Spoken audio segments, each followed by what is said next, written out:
drop off. Tatalan kami guys. Paitan natin. Nahanap namin yung ano. Dito daw guys, magturo naman tayo para naman may makuha sila sa vlog. Sige. Dito daw magsasign na waiver. Oo, magsasign na waiver. Tapos from here, mag-ride ng 4x4. And then, doon pala mag-start yung 6 kilometer hike. 6 to 7 kilometer na walk hike. Tapos 4x4 ulit pabalik ulit dito. That's it. A few moments later. So guys, hindi yun. Nakita nyo? Doon ang pinuntahan namin, di ba? Diba? Aras na? 7:09. Nangyari? I-rate natin sila dito.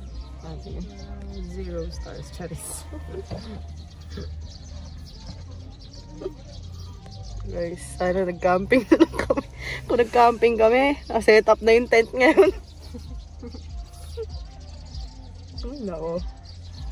Pumalik kami sa kotse kasi ang tagal ng van number 8. Kung sino man sila. Naniniwala ka doon sa nasa Mabalacat pa yun? Baka naman di sila yun. Grabe naman. 3 hours. Eh kung 2 hours na late yung malilate ng konti. Hindi, 4:30 on the way na daw. Paalala mo ako ng Shobe. Si ate. Si ate may bago kami friend. May bago kami friend, guys. May bago kami friend si ate. Chato, si ate. Ate, ano mo pangalan nyo? Ano po? Isayusin mo. Jewel, diba? Hindi, siya nga tinatanong ko muna.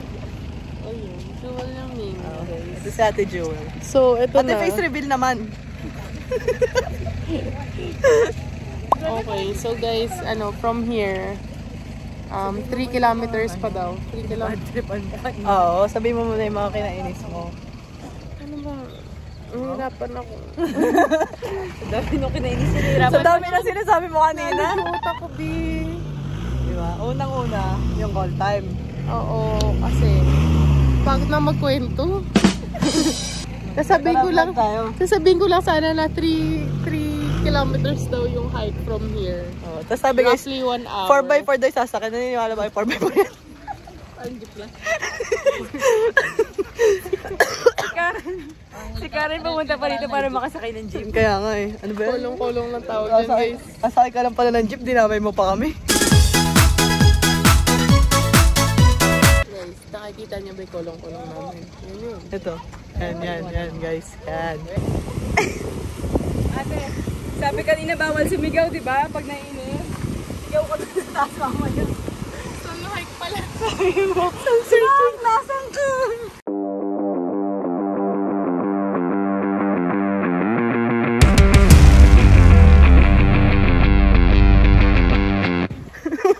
Guys, meron kaming kasama dito. Si ate girl. Ngayon, group of 3. Pero since parang late sila nakapag-book or reserve or whatever, parang napaghiwa-hiwalay sila.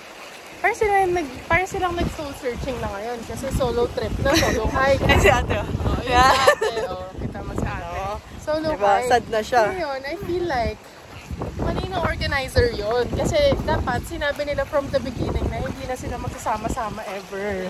Gabi ka naman sa ever. Pinagtapos mo naman yung pagkakaibigan nila. Jowa pa ni ate yung isa. Never. Hindi niya pa kasi napatapos eh. Ay, di ba? Never. During the hike.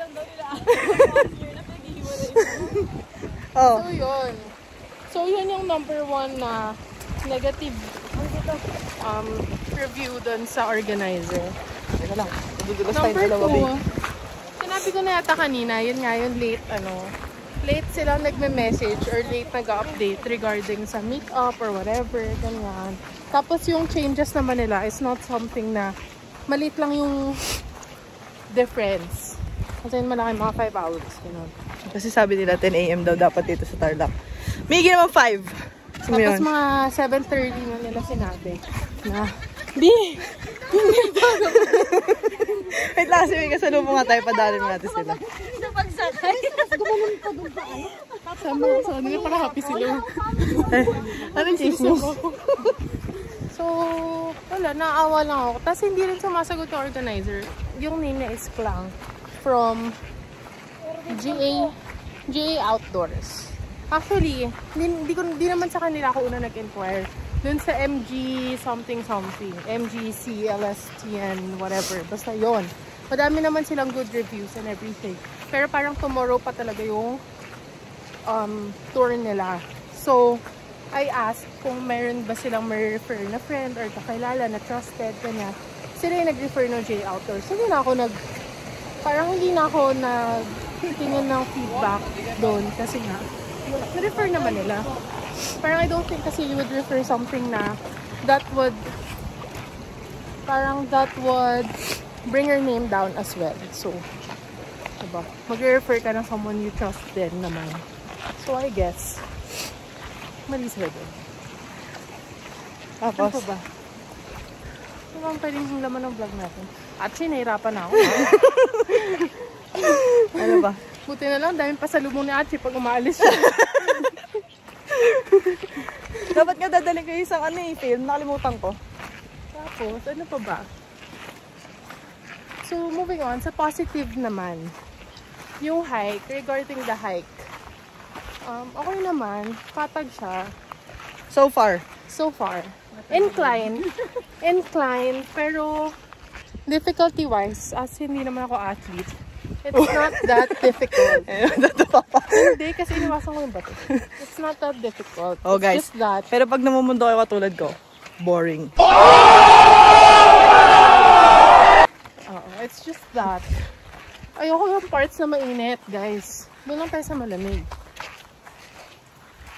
Ako, yun ang artan ka na ba sa akin? Mag-kiss ka. Saan mo gagawa, kuya? Kasama mo kami mamaya. Sa taas mo, boss. Sa taas.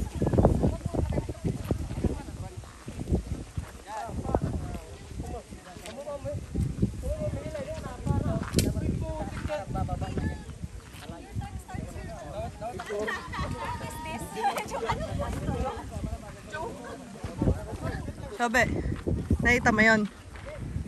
Nalagay, welcome to Mount Pinatubo. Dito pa lang yung simula ng ano natin. Ano, free trial?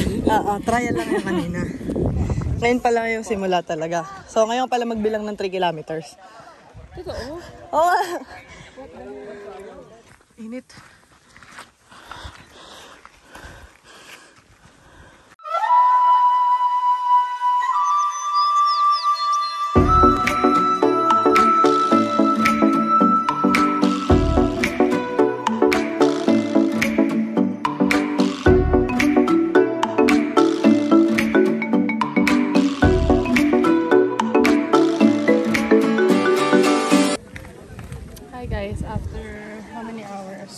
According to my watch, it's an hour and 15 minutes, 3.49 kilometers. Pero late ko na start.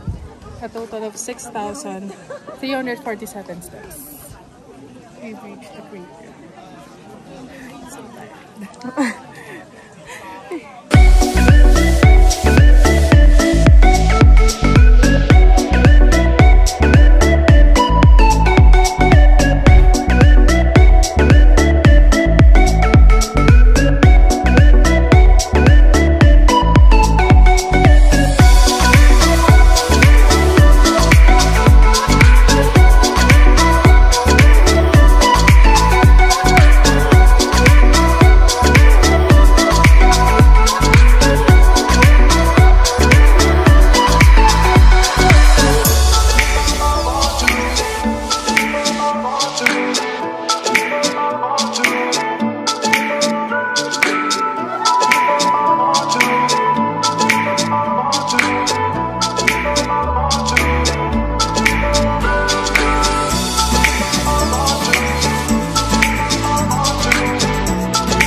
Ano na?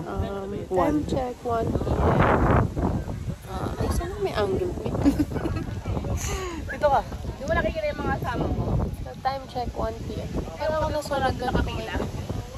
May kasama lang alikabok eh. Lalim na iBooks ko. Kailangan mo na mag-ilabok. Anyway, so it's 1 p.m. guys. Pababa na kami. Because, wala naman magawa. It's been an hour here of resting. Hindi kami bumaba dun sa pinaka-crater kasi ayaw na nila. Oo, kasi pag bumaba ka, akit ka ulit. Tapos ang lalaki ng mga steps, nakakapagod. Pero yun, it's really Pareho nice. na yung makikita mo. Worth the hike naman. It's really nice. Pagod ka. Okay lang. Sakto lang. Pagod ka. Not bad. Parang, yung worse yung in-expect ko. Like, yung pagka-prepare ko sa self ko. Yung mindset na hike. Kasi more on, naman siya, more on flat surface. May onting, parang flat surface. Then, may mga rocky area na incline. Pero, kaya ng 2 legs lang. Kasi, standing position. Hindi kasi Kaya niyang mag-balance. Oo, kahit sobrang hina niya sa balance. Oo, yun. Kasi sa Rizal, I've tried before. Gapang talaga. Like, Ikaw lang yung gumagapang dun. Hindi, kasi madulas, super muddy. Hindi kami gumagapang dun. Gapang talaga. Bakit lahat ng kasabay ko? Kasi O, di lahat kayo. Kami hindi. O, yun. Crawl. Kayo yung mga kasabay mo. Kami na mga kasabay ko. Kami gumapang. Kasi, before parang, pag medyo umulan or something, maputik siya. So, sobrang slippery. Kailangan mo humawak sa mga rocks. Kaya dito, yun naman, standing position, you're just walking, slow pace, walang nagmamadali. So, it's a good hike for beginners.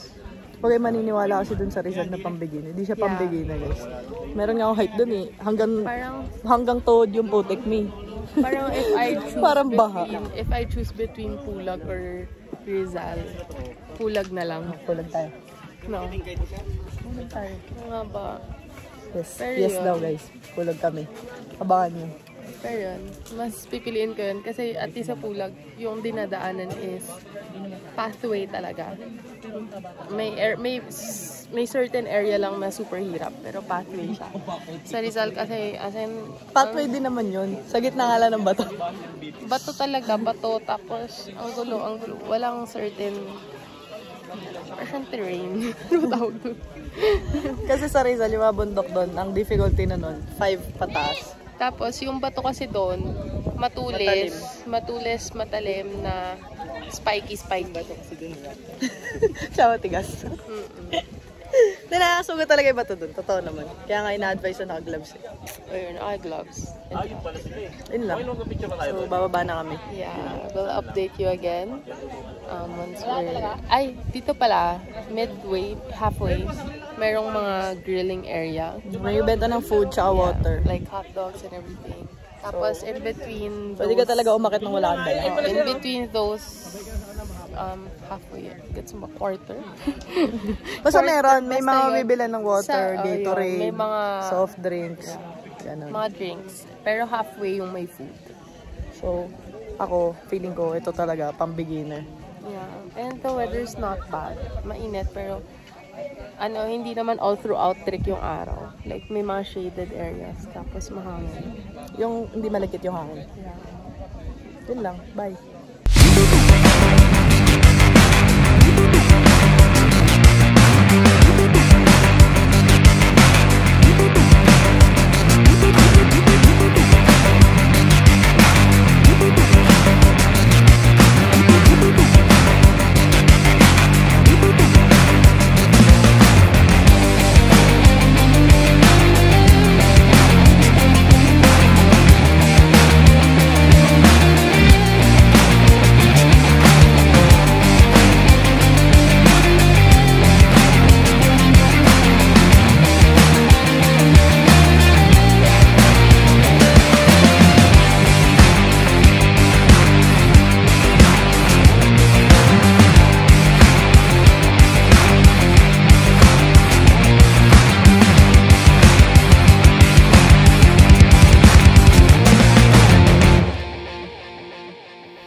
Guys, sige yung t-shirt ko. Hi! Tropang clingy. Hi! So, mag-outro na kami. Wait, it's dark. Time check, it's already 7:10. 7:10. So, we're gonna end this vlog by... Pakita mo namin sa inyo sa kami, guys. Tingnan yung may view. We're here sa may Bamban, Tarlac, Bella Montana. It's really nice. Ngayon, kakain lang kami. We're gonna have our dinner here. And then, from dun sa jump-off place. Sa Kapas. Sa Kapas. It's about an hour away. Pero ito, malapit din siya sa Exitex. So, it's gonna be easy for us not to go back. Ayaw wala talaga mag-drive, guys. So, yun. Ng sunset. Okay, to sum up everything, nag-sorry naman kanina ng very, patawag doon? Polite. Oo. And proper. Nag-sorry naman yung Supposed to be na pinagtanungan ni Karen. Oo, yung kung saan ako unang nag-inquire kasi sila nga yung madaming magandang reviews. Ngayon pala, ang nangyayari is, yung mga ibang organizers, binabato sa kanila. Kasi sila yata yung isa sa may mga... Or sila tayo naka-base kasi doon. Oo, may tao sila doon. base. Yan, tigil po sa extrang ilaw, Ate Shobe. Okay, so yun. Basta yung nag-sorry sila ng maayos naman. And na-appreciate namin yung gesture. Tapos sabi nila sa amin, kapag daw sunod na hike, Oo. kung nagkikater sila dun sa gusto namin puntahan, message lang daw namin sila para makabawi sila dun sa experience. Kasi guys, to explain na, yung 4x4 kasi na binigay sa amin, hindi naman siya talaga 4x4. Para siyang jeep sa probinsya. Para siyang owner. Basta yung yun yung term sa amin owner. Mga nagde-deliver ng gulay, ganun. Best description. May picture si Karen, ate no, napaki-insert na lang ulit. Hindi ko maayos na picture na yun. Okay lang, pero, okay lang yun. Or hanap na lang ng ibang picture na ganun. Basta ganun. Yun, ngayon, si first na organizer, sabi naman niya, parang hindi siya nagkulang mag-remind doon sa mga other organizers kung paano i-handle yung mga clients nila and everything. Ngayon, syempre kasi hindi naman may iwasan yung mga ganon. So, basta sila, yung una is, nag-sorry naman talaga sila ng maayos and they Binigyan even gave us parang free mugs. Kahit di naman kami sa kanila talaga nagkuha ng tour, ganyan. Basta nag-sorry sila. Yun. Tapos, yung GA Outdoors, medyo no na talaga. Kasi up to the end, hindi naman sila very actually apologetic. Guys, pwede naman kasi kayo pumunta ng Pinatubo ng walk-in. Didiretso kayo sa tourism pwede office. Pwede pala, hindi ko alam. Hindi rin kasi ako nag-search. Ako alam ko pwede. Pero kasi, ano naman yung extrang ibabayad mo na may mag-organize na for you. Pagdating mo doon, walang hassle. Pagdating mo doon, sasakay ka na lang doon sa 4x4, di ka na may kipaghagel, or di ka may kipag-unan sa pila, sa tour guide. Kasi may naka-reserve na for you. So, yun yung purpose. Ayun yung, kaya pumayag ako na, sige, mag-ano na lang tayo. Sali na lang tayo sa ganun. Para maayos na. Kasi, mahirap eh. Kailangan maaga ka doon, tapos pipila ka. Parang unahan sila sa slots for the day. Tapos doon ka palang magbibigay ng ID, ng kung ano-ano. Kasi parang may batch 1 and 2 pala sa mga nag-hike sa Mount Pinatubo. Balik tayo dun sa 4x4 Baka kasi sabihin nyo, nag-iinarte kami. Yung 4x4 na ibang ginagamit doon, Pajero, Land Cruiser na luma. Pero yung ibang Land Cruiser open na, so mainit. Basta iba siya sa the usual na ginagamit. Hindi siya talaga ganun, hindi yun yung expectations mo dapat. Sa whole area, whole parking area, and yung mga nakasulubong namin, yung binigay lang talaga sa amin, yung nag-iisang iba na ganong type. Ngayon, they explained na meron talaga palang isang ganon na yung tourism department ang nag-approve no. Ang nag-a-approve, and sila din yung parang nagdi-dispatch. Sila din yung nagdi-dispatch. Pero kasi guys, nung nalaman namin gano'n yung sasakyan namin, tinanong ko na kung pwede ipasok yung kotse. Kasi may dalaming kotse. Kaya naman nung kotse ipasok. Pero since hindi nga sumasagot yung organizer, hindi namin nakuha yung kung pwede, kung hindi pwede, wala kaming nakausap na maayos. Na sana dumiretso na lang kami sa tourism office. Mas madali pa sana namin siyang naayos kasi nandun na yung kausap namin. Yun lang. Yun lang. Pero to sum up, it was a good experience. And Overall guys, approve naman yung experience. approved naman. And Yung ano lang talaga, GA Outdoors lang yung disapprove. Pero yung experience sa Pinatubo, lahat solid. Ano yun, one for the books. yung pabalik pala, I don't think, hindi na yata kami nakapag-video. Pero yung pabalik was easy.